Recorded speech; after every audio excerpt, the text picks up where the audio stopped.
I'm a security guard at NASA. I just saw something horrifying I wasn't supposed to see. I thought this was the perfect job. I just had to patrol the building for $54 an hour. I just never would have imagined that this job would soon become my worst nightmare. I worked the night shift, and because of my experience as a combat veteran, that meant that I was more trustworthy.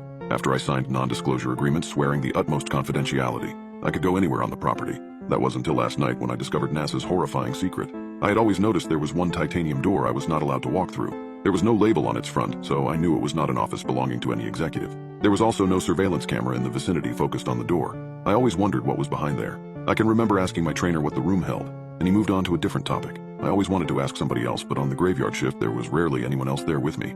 I was the only security personnel.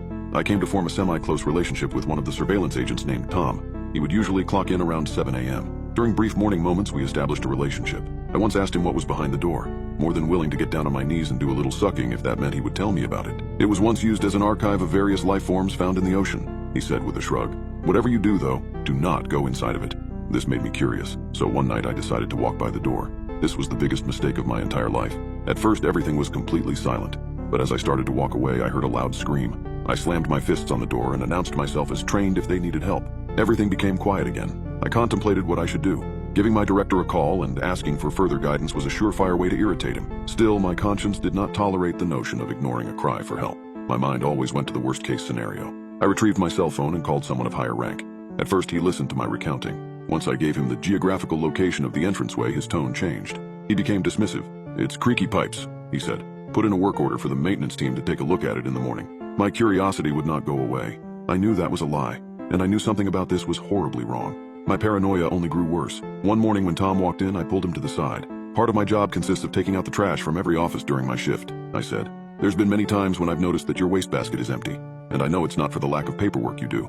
I know you've been stealing some files. I usually look the other way because I want to give you the benefit of the doubt and I respect you."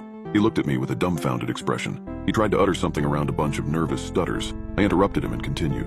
"The door that no one seems to know anything about has some sort of very real significance. I also don't believe that there are no surveillance cameras in that hallway.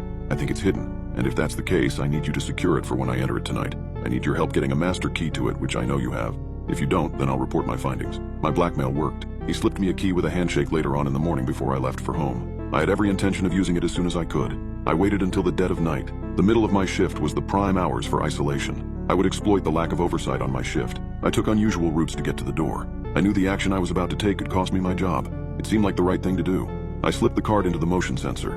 It blinked red at first and then turned a bright green. If they ever did a reading of the entries and exits for that lock, it would read the name of another employee. I knew it was not my friend Tom's. I wondered how long he had been pilfering such top-tier company-related property. The door cracked open. When I walked in, the chamber was completely black. I took a few more steps in. I found a fluorescent overhead light that illuminated the area with each step I took. A siren went off. The shriek made me feel as though my eardrums were about to burst. I looked around to see if any strobe lights were spinning, but did not see any. I turned around and saw another lock on the inside of the room. It was near a metal slab that held stacks of manila envelopes. I put the key into it and the alarm ceased. Although I had made the trouble signal evaporate, I still expected men with guns drawn to crash in.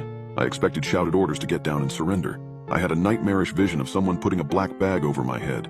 I knew they would bring me to a secret prison on an island in the middle of nowhere. I gazed around the room. Everything seemed primitive. There were large machines that looked as though they came off of a battleship from the 80s. They were rust-covered and grimy. There were so many metallic, spindly, and industrial contraptions. Cobwebs and dust blanketed everything.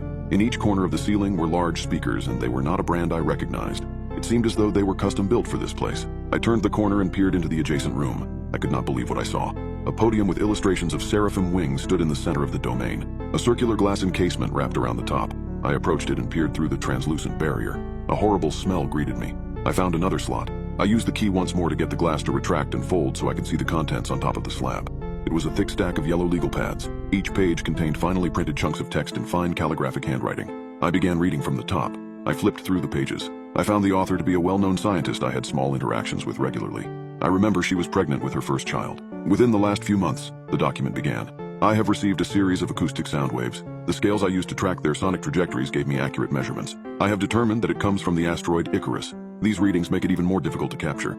Their erratic and unpredictable distances are challenging. They formulated actual syllables, albeit unfamiliar ones. Their sound was guttural and diaphragmatic. There was a strange aggressiveness to the vocal cord projection. I transcribed each one painstakingly. I ran everyone through an archived database to see if there were any matches. My decision to do so was random and experimental with the lowest of expectation. What I discovered is they did form a language from here on Earth. It was one created by English Renaissance occultists John Dee and Edward Kelly. I gulped before I continued to the next paragraph. Very little fazed me, but something about the paranormal always left me uneasy. When translated, the text is cohesive in its narrative form. It follows a linear structure and manages to be comprehensive. It tells a very familiar tale for anyone who ever went to Sunday school. It is a first-person perspective story about an entity that claims to be a fallen angel. The angelic creatures, benevolent or malevolent, ended up exiled from their original galaxy. They stress the pure destructiveness of their power. They compare their threat level to Luciferian influence. I continued flipping through the pages. There were a variety of strange charts and glyphs scattered throughout. I went down to open one of the cupboards at the bottom of the podium and knocked the whole thing over. The scientist's body lay there in a crumpled position. Her innards seeped out of his stomach. The carvings on his flesh resembled angel wings. As I turned her body over, I saw a newly born child, screaming and covered in blood.